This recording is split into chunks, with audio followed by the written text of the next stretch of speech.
Hello everyone, this is Deepika Trehan, an educationist, author and co-founder of Pre25। तो आज की इस video में हम ये जानने वाले हैं कि यूपीपीएससी की ऐसी ऑफिसर पोस्ट जिसमें इंटरव्यू भी नहीं है, सैलरी भी 60,000 है और डिस्ट्रिक्ट लेवल का पावर भी मिलता है। नाम क्या है? बीईओ। बीईओ यानी कि ब्लॉक एजुकेशनल ऑफिसर। ठीक है, ब्लॉक एजुकेशन ऑफिसर मीन्स खंड शिक्षा अधिकारी। तो आज इसके बारे में संपूर्ण रूप से सारा विस्तार से जानेंगे। कौन लोग इसका फॉर्म भर सकते हैं, क्या क्या इसमें रिक्वायरमेंट है, क्या एलिजिबिलिटी क्राइटेरिया है और किस तरह से आप इस एग्जाम को अप्रोच करें ताकि आपका सिलेक्शन इसमें हो जाए।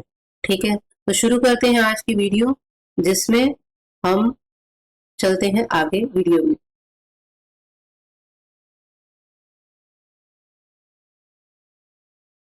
तो क्या है कि व्हाट इज बीईओ? बीईओ क्या होता है? ब्लॉक एजुकेशन ऑफिसर होता है, जैसा कि स्क्रीन पे आपको दिख रहा है, खंड शिक्षा अधिकारी। तो मैं ये बताना चाहूंगी कि खंड शिक्षा अधिकारी यानी कि इसको, वैसे तो ये शिक्षा अधिकारी है लेकिन ये ब्लॉक लेवल पे होता है, इसलिए इसको ब्लॉक एजुकेशन ऑफिसर कहते हैं। ठीक है, तो इसकी रैंक समझ लेते हैं सबसे पहले, क्योंकि हम जो फॉर्म भरने जा रहे हैं उससे हमको कौन सी पोजीशन मिलने वाली है ये जानना सबसे इम्पोर्टेंट चीज है। तो सबसे पहले हम रैंक जान लेते हैं, हमारी पोजीशन जान लेते हैं कि ये ग्रुप सी की पोस्ट है। ठीक है, यानी कि ग्रुप सी की पोस्ट है, लेकिन फिर भी आप इसमें ऑफिसर बनेंगे, गेजेटेड ऑफिसर। ठीक, और ये क्या है? ये ब्लॉक लेवल एडमिनिस्ट्रेटिव और एजुकेशनल पोस्ट के इक्विवेलेंट होती है, इसके बराबर ये होती है। ठीक है, तो block level administrative and educational post. और इसकी जो रिस्पॉन्सिबिलिटीज हैं, यानी कि इसकी क्या कर्तव्य है, क्या क्या इसको काम करना होता है, ये हम देख लेते हैं। सुपरविजन ऑफ स्कूल्स रहता है, स्कूल का सुपरविजन करते हैं, जा जाके हर एक ब्लॉक लेवल पे जाते हैं हर एक स्कूल में।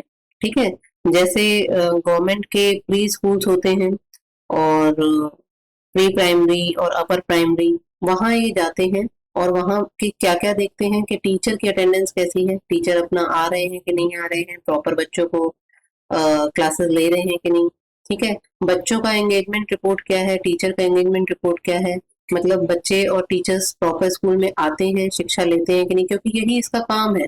इसका काम है सरकार को जो ग्राउंड लेवल पे रियलिटी है उससे अवगत कराना कि स्कूलों में क्या चल रहा है, शिक्षा का क्या स्तर है। ठीक है, मॉनिटरिंग लर्निंग लेवल्स। ठीक है, तो बच्चे क्या क्या सीख रहे हैं, पढ़ा रहे हैं। अगर टीचर्स आज की डेट में बच्चों को गांवों में मान लीजिए पढ़ाते हैं, ब्लॉक लेवल पे पढ़ा रहे हैं, तो वो बच्चे कुछ सीख भी रहे हैं कि नहीं। मान लीजिए उनसे पूछ लेते हैं कि आप टू का टेबल बताइए, तो बच्चा टू का टेबल बताने में भी समर्थ हो पा रहा है कि नहीं हो पा रहा है। और यही वो सही एग्जैक्ट रिपोर्ट सरकार को जाके देते हैं, ताकि सरकार अपनी नीतियां उसी हिसाब से बनाए। ठीक है, और नेक्स्ट क्या है? And school development. स्कूल का डेवलपमेंट हो रहा है कि नहीं हो रहा है, वहाँ का मैनेजमेंट कैसे वर्क कर रहा है, वहाँ जो है एडमिनिस्ट्रेटिव अगर कोई प्रॉब्लम आ रही है तो वो उसका आपको सॉल्यूशन भी देते हैं, प्रोवाइड कराते हैं। और कोई भी पॉलिसी और स्कीम अगर गवर्नमेंट ने लॉन्च की है तो वहां जाके उसको अप्लाई करवाते हैं, यही इनका काम होता है। ठीक है, तो रैंक आपने समझ ली और साथ में उसकी रिस्पॉन्सिबिलिटीज भी समझ ली। आगे चलते हैं कि इसको लेके, इसकी रिक्रूटमेंट को लेके क्या रूल्स आए हैं। 100% डायरेक्ट रिक्रूटमेंट हो चुका है। सुप्रीम कोर्ट ने ये कहा है कि इसको अब आप डायरेक्टली रिक्रूटमेंट के थ्रू इसको आप, इसकी सारी की सारी पोस्ट भरिए। ठीक है, और 20% प्रमोशन कोटा है। ठीक, ये लिमिटेड स्तर पे रहेगा और 150 से 200 पोस्ट हम इस बार एक्सपेक्ट कर रहे हैं कि हाँ, ये जब आएंगी तो 150 से 200 पोस्ट एक्सपेक्ट की जा रही हैं। तो ये एक गोल्डन अपॉर्चुनिटी है कि आप जब इसका फॉर्म आए तो आप इसको तुरंत भर दें। ठीक है, इसकी सैलरी और बेनिफिट्स देखते हैं क्या है। सैलरी क्या है? पे लेवल, मतलब आपको इसका जो पे ग्रेड है वो 8 रहेगा, 7 पे कमीशन रहेगा इसका। और बेसिक पे जो सैलरी आपको मिलेगी 47,600 होगी, और आपके अल्टीमेटली हाथ में एंड में अप्रोक्सीमेटली 60,000 प्लस सैलरी आपके हाथ में आएगी। तो एक बहुत अच्छी पोस्ट है शिक्षा में वैसे भी आपको पता है कि एक रेप्यूटेड पोस्ट मानी जाती है और साथ में सैलरी भी यहाँ पे काफी लिक्विडिटी है। BEO plays a vital role in strengthening school education. तो स्कूल की जो एजुकेशन है उसको स्ट्रेंथन करने के लिए, उसको विकास करने के लिए कि बच्चे ब्लॉक लेवल पे जो स्कूलों में जाते हैं वहाँ अच्छी शिक्षा वो प्राप्त करें, टीचर्स भी मन से पढ़ाएं, सब कुछ सही चल रहा है कि नहीं, ये सब देखने में इनका वाइटल रोल रहता है। और डेवलपमेंट क्या करते हैं ये, ensuring overall development at the block level, और ब्लॉक लेवल पे ओवरऑल जो है डेवलपमेंट हो रहा है कि नहीं, इसका कार्य इनके कंधों पर होता है। यानी कि आप भी कल बनते हैं तो ये जो ब्लॉक लेवल की शिक्षा है, कहीं ना कहीं उसकी नीति में आपका हाथ भी आ जाता है कि सिर्फ टीचर नहीं, बल्कि टीचर को आप देखें भी कि वो अपना काम सही कर रहा है कि नहीं कर रहा है। ठीक है।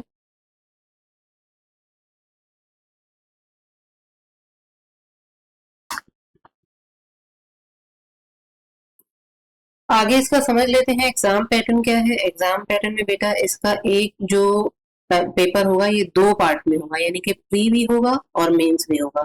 लेकिन सबसे अच्छी चीज ये है कि इसमें इंटरव्यू नहीं है।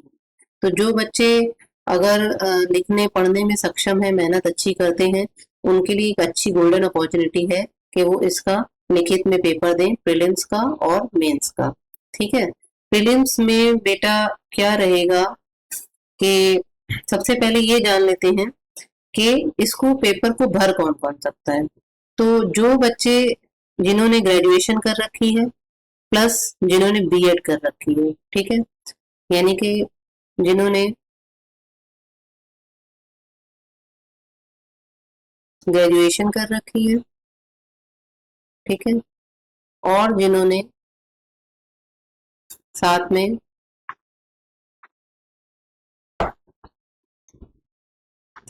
बीएड कर रखी है। ये बहुत इंपॉर्टेंट चीज है बेटा, बीएड आपकी होनी चाहिए। बीएड भी कर रखी है और ग्रेजुएशन भी कर रखी है तो आप ये फॉर्म भर सकते हैं। लेकिन अगर कुछ बच्चे जिन्होंने टीएड टीईटी नहीं किया हुआ है या किया भी हुआ है, तो टीएड टीएड टीटेड टेट के लिए कोई वो नहीं है, मतलब ये टेट क्वालिफाई होना कोई जरूरी नहीं है। ठीक है। ये क्वालिफाई होना कोई भी जरूरी नहीं, लेकिन ये दो चीजें आपके पास 110% होनी चाहिए। और कुछ बच्चों का ये सवाल रहता है कि हम अंडर ग्रेजुएट हैं, थर्ड ईयर में हैं, या बीएड के अंडर चल रहे हैं, थर्ड ईयर में हैं या फोर्थ ईयर में, वट वो भर सकते हैं कि नहीं। तो नहीं बेटा, वो नहीं भर सकते हैं। फुल्ली आप ग्रेजुएट होने चाहिए और फुल्ली बीएड होने चाहिए। कुछ बच्चों का ये रहता है कि ये तो यूपीपीसीएस के तहत होना है, तो क्या हम अदर स्टेट में हैं तो भर सकते हैं। तो डेफिनेटली आप जिस भी स्टेट से हैं ये आप फॉर्म भर सकते हैं। ठीक है। और इसकी जो एज रिलैक्सेशन है और एज के बारे में बात कर लेते हैं। इसका एज आपका जनरल वालों के लिए 21 से लेके 40 है। ठीक है। 21 से 40 जनरल वाले आराम से भर सकते हैं। 40 साल 40 साल की उम्र तक पूरा आपको इसमें छूट दी गई है, आप भर सकते हैं। लेकिन जो SC ST वाले हैं उनको इसमें रिलैक्सेशन एज का और भी दिया गया है। वो 5 इयर्स का एज रिलैक्सेशन है यहाँ पे। ठीक है। और अब ये देख लेते हैं कि इसका इसके प्रीलिम्स में क्या क्या आता है, प्रीलिम्स का एग्जाम कैसे आपको पेपर देते हैं। तो नेचर ऑफ क्वेश्चन कितने होंगे, इसमें टोटल 120 क्वेश्चन होंगे। और मार्क का बेसिस क्या होगा, 120 क्वेश्चन और 300 मार्क्स रहेंगे। और एलिमिनेशन प्रोसेस के थ्रू भी आप इसको कर सकते हैं। ड्यूरेशन क्या रहेगी, इसकी ड्यूरेशन रहेगी पेपर की 2 आवर्स। एक ही पेपर होगा और वो किसका होगा, जनरल स्टडीज का। ठीक है। यानी कि आगे मैं आपको बताती हूँ कि जनरल स्टडीज में कौन कौन से सब्जेक्ट्स कवर होंगे। ठीक। तो 2 आवर्स का एग्जाम होगा और 300 मार्क्स होंगे, 120 क्वेश्चन होंगे और नेगेटिव मार्किंग है। 110% इसमें नेगेटिव मार्किंग है। 1/3 मार्क्स आपके डिडक्ट किए जाएंगे गलत होने पे। इंटरव्यू इसमें प्री में नहीं है। और मेंस में देख लेते हैं कि मेंस में आपके जीएस भी आएगी, ठीक है, और प्लस हिंदी आएगी। जीएस के साथ हिंदी आएगी। हिंदी के साथ हिंदी एस से भी आएगा। तो ये इस तरह से पेपर बटेगा, जिसमें 40 क्वेश्चन जीएस के होंगे, फिर हिंदी का अलग पेपर होगा। तो इसमें क्या होगा कि 200-200 मार्क्स के दो पेपर होंगे, एक जीएस का और एक हिंदी का। ठीक है, और इसकी ही मेरिट इसी पे ही, इसी रिटर्न आंसर्स पे ही इसकी मेरिट बनेगी। ठीक है, रिटर्न आंसर आपको देने होंगे, दोनों डिस्क्रिप्टिव पेपर होंगे इसके मेंस के, और उसकी उसकी मेरिट बनेगी। इसमें यहाँ पे कोई मेरिट नहीं है, यहाँ पे क्वालिफाइंग रहता है, मेरिट बनती है हमेशा मेंस से। ठीक है, और कुछ बच्चे ये कह रहे हैं कि भाई हमारे राइटिंग अच्छी नहीं है, तो क्या हमें इसकी तैयारी करनी चाहिए कि नहीं। तो राइटिंग बेटा डेफिनेटली अच्छी होनी चाहिए, तब तक आप अपना प्रयास कर लीजिए, क्योंकि अभी फॉर्म आने में समय है। तो आप अपनी जब प्रिपरेशन कर रहे होते हैं, आप आंसर राइटिंग कर रहे होते हैं, रोज रोज लिख रहे होते हैं, तो वहां आप अपनी साथ साथ राइटिंग की भी प्रैक्टिस करते चलें। और अगर आज राइटिंग खराब है, तो इसका मतलब ये नहीं है कि आप कल भी आपकी राइटिंग खराब ही रहे।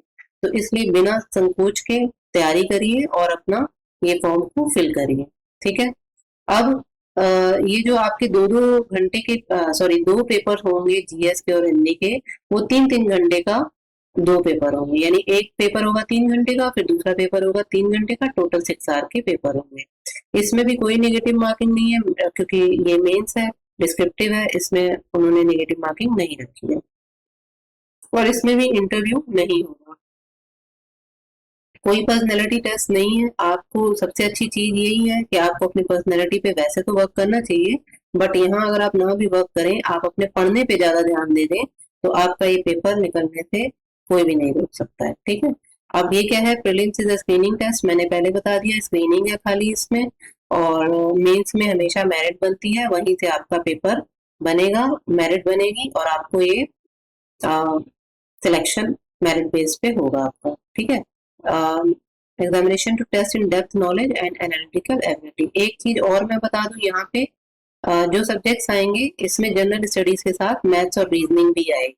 ठीक है, मैथ्स भी रहेगी और रीजनिंग भी रहेगी, और ये सारी बात मैं आगे आपको बताती हूँ। ठीक है, अब क्या है बेटा, इसकी मास्टर स्ट्रेटजी, कोई भी एग्जाम निकालना है तो बहुत इंपॉर्टेंट रहता है कि हम सबसे पहले अब एक प्लान लेकर चलें। ये प्लान बहुत इंपॉर्टेंट होता है, क्योंकि हम ये समझ के चलते हैं कि कहाँ तक हमारी स्ट्रेटजी होनी चाहिए और हम कहाँ तक इसको कर पाएंगे। ठीक है,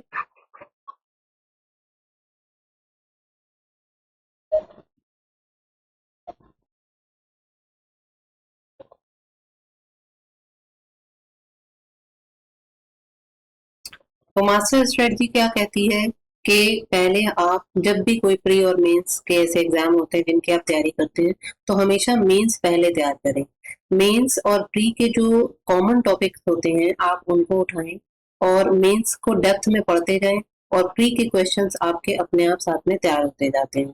ठीक है, और फिर जब आपका पेपर नजदीक आने वाला हो, तब आप मेंस की पूरी तैयारी छोड़कर फाइनली प्री पे जंप कर जाते हैं।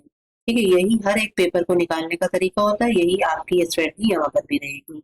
तो मेंस क्या है, हमेशा फर्स्ट आप इसको तैयार करेंगे। Start preparing for mains descriptive today. ठीक है, आज से आप तैयारी शुरू कर दीजिए, और जो भी आपके जीएस का पार्ट है वो सारा का सारा डिस्क्रिप्टिव आप यहाँ पे उसको लिखा करें, उसको पढ़ें और उसको समझें, और फिर अपने शब्दों में उसको लिखने की अभ्यास किया करें। कंसेप्चुअल डेप्थ आपकी बहुत जरूरत है, क्योंकि आपको कॉन्सेप्ट ही नहीं पता होगा तो आप कैसे लिख पाएंगे। ठीक है, understanding topics, go deep into each and every topic. आपको हर एक बात की टॉपिक पे क्लैरिटी होनी चाहिए, हर एक टॉपिक आपको समझ में आना चाहिए अच्छे से। इसी तरह से आप आंसर राइटिंग की प्रैक्टिस करेंगे। ये आंसर राइटिंग आपको रेगुलर बेस पे करनी होती है। रोज आप कोशिश करें, एक क्वेश्चन, दो क्वेश्चन, शुरुआत एक दो क्वेश्चन से करें, और फिर आप आगे 3, 4, 5 क्वेश्चन, 10 क्वेश्चन, जितने भी पेपर में आने होते हैं, उस पूरे पूरे 3-3 घंटे की आप प्रयास करें। बल्कि मैं तो कहती हूँ कि 3 घंटे ही क्यों, 3 घंटे का तो आपका पेपर ही है, तो आप कम से कम 4 घंटे लिखने का अभ्यास जरूर करें। ठीक है, 4 घंटे लिखेंगे तो आपको एक प्रैक्टिस बनी रहेगी कि आपका जो मन है वो वहां तक आपको घसीट ले जाएगा कि हाँ, हमें 4 घंटे लिखना है। तो फिर आपको 3 घंटा लिखना पेपर में आसान लगेगा, 4 घंटे तक आपका दिमाग वर्क करना सीख जाएगा। ठीक है, रिजल्ट कैसा आएगा, कंप्लीट 80% प्रिपरेशन इन एडवांस। तो आपको वही करना है कि 80% क्या, आपको 100% ही तैयार करना होता है, लेकिन 100% हमेशा हमें ये लगता है कि कुछ ना कुछ कमी तो रह ही जाती है। तो 80% जिसने जो बेसिक बेसिक रहता है, पेपर में आता ही आता है, रिपीटेटिव रहता है, वो आपको पूरा प्रॉपर तैयार करना है, ठीक है। और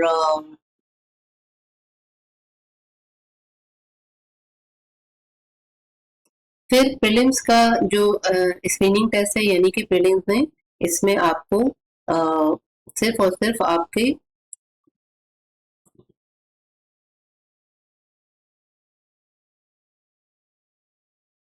तो प्रीलिम्स में क्या रहेगा, आपका प्रीलिम्स का स्टडी प्लान देख लेते हैं। प्रीलिम्स का स्टडी प्लान में रहेगा आपका हिस्ट्री आएगी, ज्योग्राफी आएगी, जो मैंने बोला था कि मैं आपको सारे सब्जेक्ट्स बताती हूँ जीएस के। तो ये जीएस आएगी बेटा, लेकिन साथ में हिंदी जो है वो प्रीलिम्स में नहीं आएगी, ठीक है।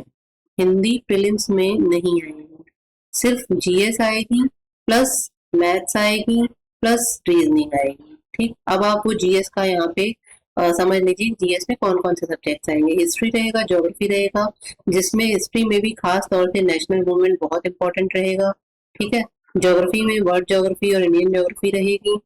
और पॉलिटी और गवर्नेंस में क्या रहेगा, Indian polity, constitution of India, और governance, Panchayati Raj and administration, और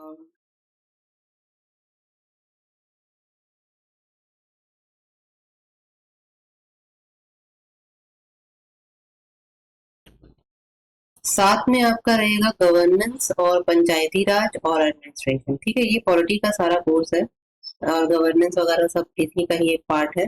तो आपकी पूरी पॉलिटी आपको तैयार करनी होगी। साइंस एंड टेक भी आएगा, तो जनरल साइंस रहेगी, यानी फिजिक्स केमिस्ट्री बायो रहेगी, एनवायरमेंट भी रहेगी, current affairs of Uttar Pradesh, India and world, यानी कि करंट अफेयर्स भी आएगा। तो उस पर आपकी नजर बनी रहनी चाहिए। प्रीलिम्स में आपका मैथमेटिक्स आएगी, लेकिन मेंस में नहीं आएगी। इसी तरह रीजनिंग आपकी प्रीलिम्स में आएगी, लेकिन मेंस में नहीं आएगी। Only for objective type questions, यानी कि ये जो मैथ्स और रीजनिंग है, ये सिर्फ ऑब्जेक्टिव क्वेश्चंस के लिए रहेगा, यानी कि प्रीलिम्स में रहेगा, ठीक है।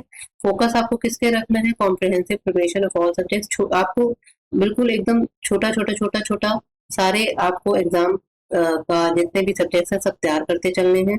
और strengthen concepts and practice MCQs for better results, वही बात है कि आपको कॉन्सेप्ट स्ट्रेंथ करने हैं और एमसीक्यू साथ में लगाने हैं। और इसकी प्रीलिम्स की अप्रोच एक्चुअली में क्या होती है बेटा, कि आपको जब आप प्रीलिम्स पे, पहले तो आप मेंस की तैयारी करेंगे और गहराई में सारे सब्जेक्ट्स सारे पढ़ेंगे, समझेंगे और अपने फैक्ट्स क्लियर करेंगे। फिर जब आप कंप्लीटली प्रीलिम्स पे जब कर जाएंगे, जब तो आपको एक सबसे इम्पोर्टेंट बात है कि आपको लगानी है क्या, आपको लगानी है ल्यूसेंट, ठीक है। ल्यूसेंट आप लगाएंगे, प्लस आप लगाएंगे प्रीवियस ईयर पेपर, यानी कि पीवाईक्यूज कौन से कहाँ से। बच्चों की ये हमेशा क्वेरी रहती है कि अच्छे पीवाईक्यू कहाँ मिलते हैं। तो भाई घटना चक्र से बेटर कुछ भी नहीं है, क्योंकि बाकी लोग भी जितना भी अपना मटेरियल बनाते हैं वो यहीं से ही उठाते हैं, ठीक है।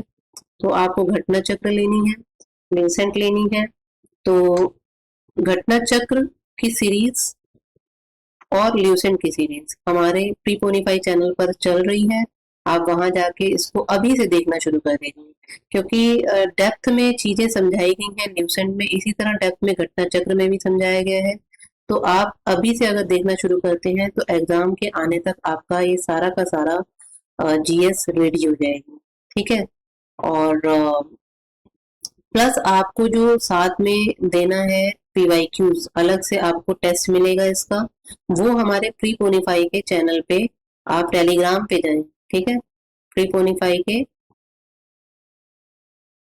टेलीग्राम पे आप जाएं, और टेलीग्राम चैनल पे आपको इस एग्जाम से रिलेटेड हर एक चीज मिल जाएगी। आप वहां पे लिख दीजिए, आस्क करिए, आस्क आस्क करिए फॉर बीईओ, ठीक है। आस्क बीईओ लिखेंगे, आपको वहाँ सारी जानकारी भी दी जाएगी, गाइडेंस भी दी जाएगी, फ्री पीडीएफ्स, फ्री टेस्ट और फ्री डेली टारगेट, एक्चुअली इस समय हर एक चीज फ्री है, आप उसका फायदा उठाएं। फ्यूचर में वो चीज क्या होगी, पेड होगी नॉन पेड होगी, क्या होगा कोई नहीं जानता।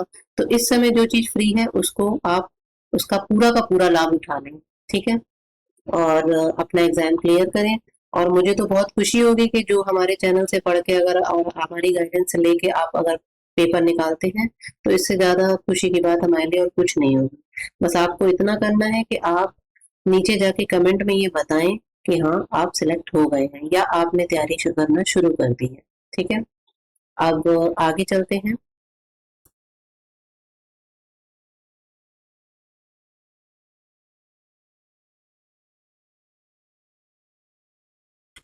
तो मेंस के डिस्क्रिप्टिव की बात कर लेते हैं। हमारा जो मेंस का डिस्क्रिप्टिव पेपर आएगा, प्री की हमने बात कर ली कि अप्रोच क्या होनी चाहिए, मेंस की अप्रोच कर ली क्या होनी चाहिए। अब मेंस के डिस्क्रिप्टिव की बात करते हैं कि हमको कहाँ से शुरू करना चाहिए। तो हमारी आंसर राइटिंग बेटा बहुत इंपॉर्टेंट है। ये 200 मार्क्स आपको यूं ही नहीं मिल जाएंगे, मेहनत करनी होगी फिर आपको मार्क्स मिलेंगे। तो इसमें बेटा तीन टाइप के पेपर क्वेश्चन आते हैं, एक लॉन्ग आंसर क्वेश्चन आता है, एक शॉर्ट आता है और एक वेरी शॉर्ट आता है। ठीक, लॉन्ग में कितने मार्क्स का रहता है, 10 मार्क्स का ईच रहता है। देखिए 10 क्वेश्चन आते हैं लॉन्ग, जो 10 मार्क्स का ईच रहता है, तो टोटल 100 मार्क्स का एक पेपर, सॉरी एक जो सेगमेंट है ये लॉन्ग का वो बन जाता है। वर्ड लिमिट इसकी 125 वर्ड्स है, और डेप्थ में आपको इसका एनालिसिस करना होता है और 125 के वर्ड लिमिट में आपको लिखना होता है।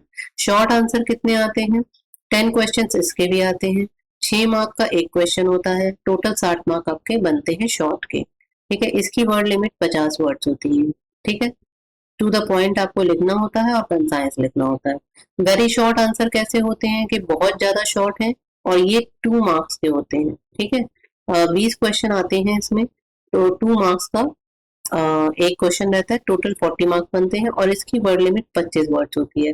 तो बेटा एक इम्पॉर्टेंट बात यहाँ पे ये है कि आप ज्यादातर 125 वर्ड का भी लिख लेंगे और 50 वर्ड का भी लिख लेंगे, लेकिन जब आपको कम में, बहुत कम में बहुत ज्यादा ज्ञान जब लिखना हो तो वो लिखना टफ होता है। तो अच्छी प्रैक्टिस आपको शॉर्ट की करनी है, क्योंकि यहाँ पे आप ज्यादा ज्ञान क्योंकि पढ़ा हुआ होगा आपने, उसको शॉर्ट में लिखना, कम में लिखना, तो कितना कंसाइज करके बस सिर्फ फ्लो चार्ट और पिक्चर्स और मैप्स ये सब दिखाते हुए आपको लिखना है। तो बहुत यहाँ पे ये चीज बड़ी मेहनत मांगती है कि आप इसकी प्रैक्टिस पहले से कर करके जाएं, तभी आप उसको इतना कंसाइज कर पाएंगे। ठीक है, और in subjects like history, ancient, try to write 25 words in short answers, 6 marks as well।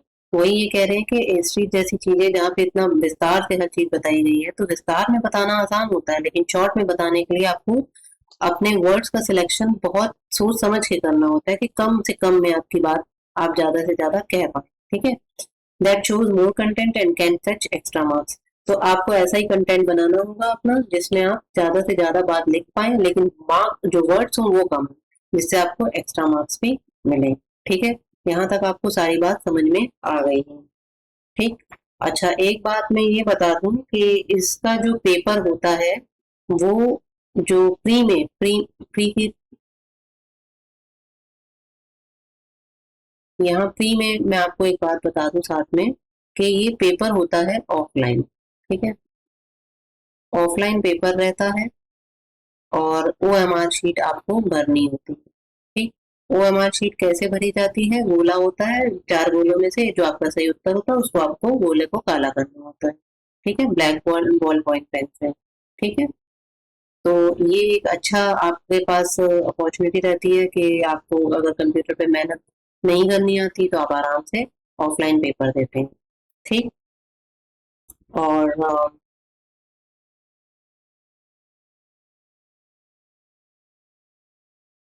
आगे चलते हैं। यहाँ मैंने आपको मेंस की सारी आंसर राइटिंग की स्ट्रेटजी बता दी है, और अब मेंस के एग्जाम की जनरल हिंदी भी देख लेते हैं।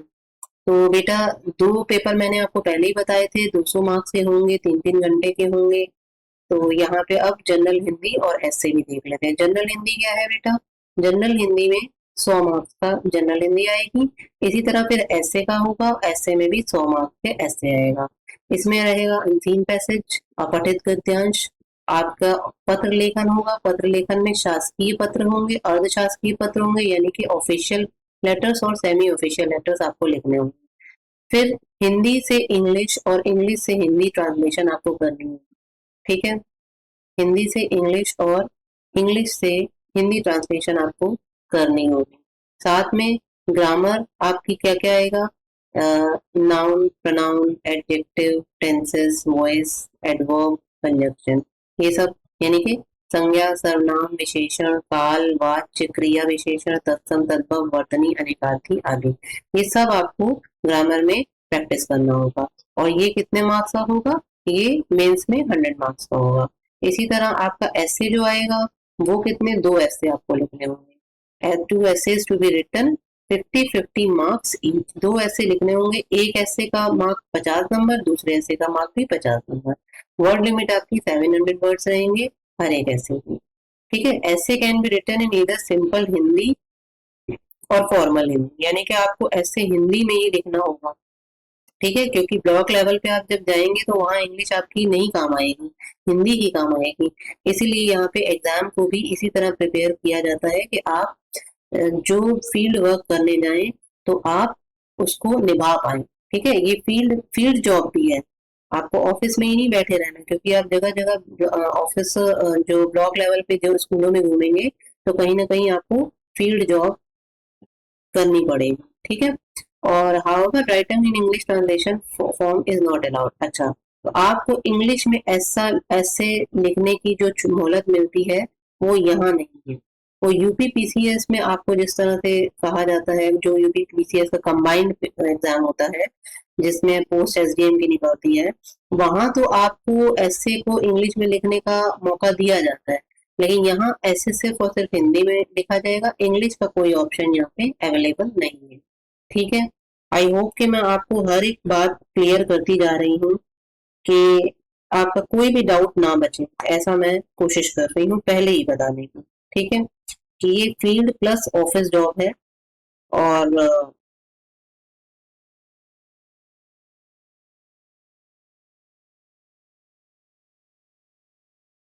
अच्छा, तो प्रीलिम्स की बुक लिस्ट पे बढ़ने से पहले मैं आपको ये बता दूं एक जनरल बात, कि इस पेपर को जब आप करते हैं तो इसका प्री का जो कट ऑफ है वो क्या रहता है, ठीक।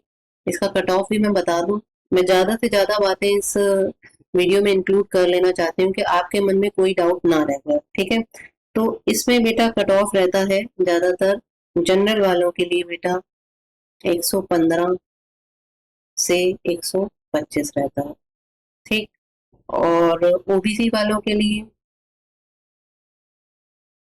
110 से 120 रहता है। और इसी तरह से एससी वालों के लिए ये 95 से 110 रहता है। और इसी तरह एसटी वालों के लिए ये 85 से 100 रहता है, ठीक। इतना मोटा मोटा कट ऑफ आप लेके चलें कि इतने मार्क्स, इतने क्वेश्चंस आप पहले से अपने दिमाग में रखें, और हमेशा कोशिश करें उससे 2-3 ज्यादा ही किया करके आए, और लेकिन वो सही हो, एक्यूरेट हो, इतनी आपको प्रैक्टिस करनी है पहले, ठीक है। अब हम इसकी प्रीलिम्स के लिए बुक लिस्ट की बात कर लेते हैं, कि हिस्ट्री के लिए जो आपका एंशियंट और मॉडर्न मॉडर्न है, तो एंशियंट के लिए आपके लिए सिंपल है, एनसीईआरटी आपको पढ़नी है, ठीक। और आपको मॉडर्न हिस्ट्री के लिए स्पेक्ट्रम पढ़नी है, जैसा कि ये स्टैंडर्ड बुक है जो हर एक एग्जाम में बहुत काम आती है, तो आपको स्पेक्ट्रम पढ़नी है। फिर आपकी हिस्ट्री मिडिएवल है, मिडिएवल के लिए आपको, फिर अगेन मिडिएवल के लिए आपको एनसीईआरटी पढ़नी है, ठीक है। और ज्योग्राफी के लिए आपका बिल्कुल एकदम निश्चिंत हो के आप एनसीईआरटी करें, कहाँ से कहाँ तक की ये मैं आपको क्लियर कर देती हूँ। आपको 6 से लेके 12th तक की एनसीईआरटी पढ़नी है, ठीक है। और पहले आप क्या पढ़ेंगे, कौन सी ज्योग्राफी पढ़ेंगे, ये बहुत इंपॉर्टेंट है। जब बच्चे इंडिया से ज्योग्राफी शुरू करते हैं तो उन्हें आधी बात समझ में नहीं आती है, तो यहाँ से शुरुआत नहीं करनी है, आप वर्ड से शुरू करें। एक बार ज्योग्राफी के बेस समझ लें कि क्या चीज होती है, फिर वो चीजें आप अपनी इंडिया की ज्योग्राफी में अप्लाई करें। तो पहले आप क्या पढ़ेंगे, वर्ड ज्योग्राफी पढ़ेंगे, ठीक है। एनसीईआरटी 6 to 12 आप पहले वर्ड ज्योग्राफी पढ़ेंगे। फिर पॉलिटी में आपको क्या करना है, पॉलिटी में बहुत आसान है, आप मेन स्टैंडर्ड बुक पढ़ें लक्ष्मीकांत की। एक बार एक बार आप अगर लक्ष्मीकांत पढ़ लेते हैं तो आपको फिर बहुत आसानी हो जाती है हर एक बात समझने में, ठीक है। लक्ष्मीकांत पढ़ें। और साइंस के लिए आपको सिंपल, साइंस के लिए आपको हमारे नोट्स पढ़ लेने चाहिए, बहुत आसान है, भाषा में हमने बना दिए हैं। और फिर आपको साइंस एंड टेक में क्या करना है, साइंस एंड टेक में अगेन हमारे नोट्स आप पढ़ सकते हैं, बहुत आसान है। और यहाँ पे आप हमारे नोट्स अगर नहीं पढ़ना चाहते हैं तो आप एनसीईआरटी कर सकते हैं, ठीक है। बेटा स्टैंडर्ड बुक एनसीईआरटी बुक यही खजाना है। और अगर आपको लगता है कि यहाँ से कुछ बात समझ में नहीं आती है, तब आप वीडियोस पे जंप करें, नोट्स पे जंप करें, आप किसी कोचिंग के से मदद लें, किसी गाइड को ढूंढें, ठीक है। लेकिन अगर आपको ये बातें समझ में आती हैं, आपके पास एक्स्ट्रा टाइम है, तो आप डेफिनेटली अच्छी बुक्स स्टैंडर्ड बुक से पढ़ें, ठीक है।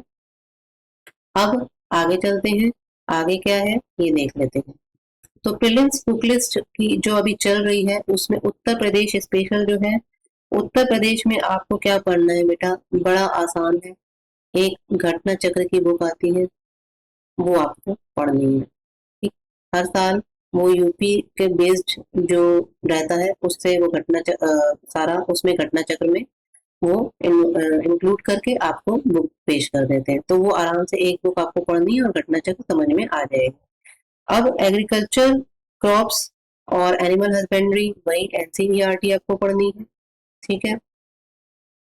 और अब मैथमेटिक्स के लिए आपको क्या करना है बेटा, मैथमेटिक्स के लिए आपको आर एस अग्रवाल पढ़ना है, बहुत आसान होता है आर एस अग्रवाल से करना, क्योंकि अगर आप एक बार 9th 12th आप अच्छे से करके आए हैं तो आर एस अग्रवाल आपको समझ में आती है, ठीक है। नहीं समझ में आती तो टीचर्स पढ़ा रहे हैं यूट्यूब पर, हम भी पढ़ाते हैं, दूसरे लोग भी पढ़ाते हैं। जो कंटेंट हम दे रहे हैं वो हमसे कवर करिए, जो कंटेंट दूसरे दे रहे हैं हमसे कवर करिए, लेकिन एक ही कंटेंट को 10 जगह से कवर मत करिए।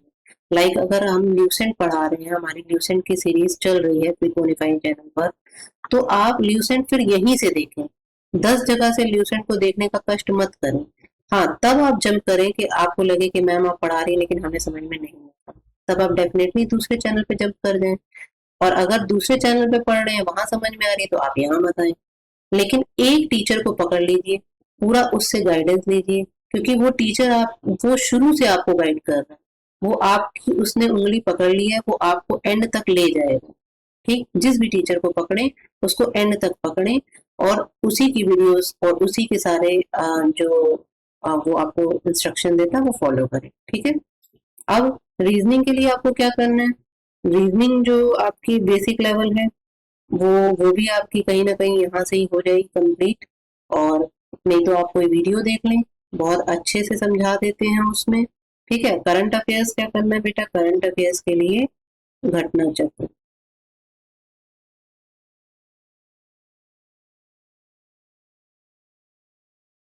और घटना चक्र में क्या, ये हम आपको बता देते हैं। एक घटना चक्र की आई दृष्टि आती है, ठीक है। आई दृष्टि क्या है ये मैं उन बच्चों को बता दूं जिन्हें पता नहीं है। आई दृष्टि में आपकी एक साल की, पिछले एक साल की वो सारी करंट अफेयर्स होती है, ठीक है। वो पिछले जून से लेके अभी जुलाई तक जो आपकी एक साल का करंट अफेयर निकला है उसको रिलेटेड बुक आ चुकी है मार्केट में। अब जो बचा जुलाई से लेके आपके आगे एग्जाम तक पार्ट है, वो वो पार्ट आपका आएगा अभी, ठीक है। तो ये जो बुक आ चुकी है आईएनएसटी की, इसका करंट अफेयर हमारे चैनल पर चल रहा है और बड़े ही आसान शब्दों में फैक्ट फैक्ट बोल के आपको समझा दिए गए हैं। आप वो फैक्ट्स एक बार जाके देखें, लर्न कर लें, ठीक है। उसी को 2 3 बार चलाइए, सारे फैक्ट्स आपको लर्न हो जाएंगे। और अगर आपको ये लगता है कि पीडीएफ चाहिए तो वही अगेन हमारे प्रीक्वालिफाई के टेलीग्राम चैनल पे चले जाइए, आप वहां पे डिमांड करिए, आपको घटना चक्र की आई दृष्टि का पीडीएफ भी मिल जाएगा। जो जो आप मांगते जाएंगे हम अंत तक आपके साथ खड़े हैं, शुरू से लेकर। ठीक है, तो आप मांगिए, पूछिए, बताइए, आपको सारी की सारी गाइडेंस, सारी चीजें भी अवेलेबल कराई जाएंगी। और ऐसे के लिए बेटा क्या करना है, अभी से आपको ऐसे लिखने की आदत डालनी पड़ेगी, क्योंकि ऐसे एक दिन की कहानी नहीं है। ठीक है, आपको न्यूज़पेपर के एडिटोरियल्स पढ़ने की आदत डालनी पड़ेगी। कोई भी हिंदी का स्टैंडर्ड न्यूज़पेपर खरीदिए, उसका एडिटोरियल रोज पढ़िए। पहले आपके भीतर ज्ञान घुसेगा, तभी आप कुछ निकाल पाएंगे।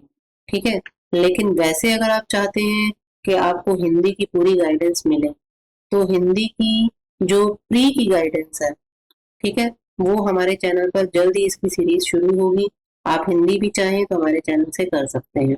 ठीक है, और साथ में आपको योजना, कुरुक्षेत्र और अदर इम्पोर्टेंट न्यूज़पेपर्स जो हैं उनको आपको पढ़ते रहने की कोशिश करनी चाहिए। किसके लिए? डेली करंट अफेयर्स के लिए। नहीं इतना आप कर सकते हैं तो आप सिंपल हमारे चैनल पर जाइए, आई दृष्टि चलाई जा रही है घटना चक्र, आप देखिए। ठीक है, तो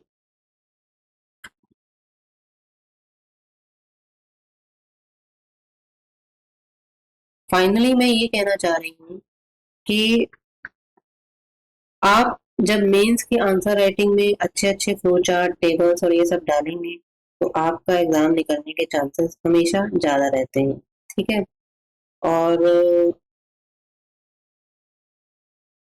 मैंने अपनी तरफ से जितना जरूरी समझा वो सारी की सारी जानकारी आपको दे दी है।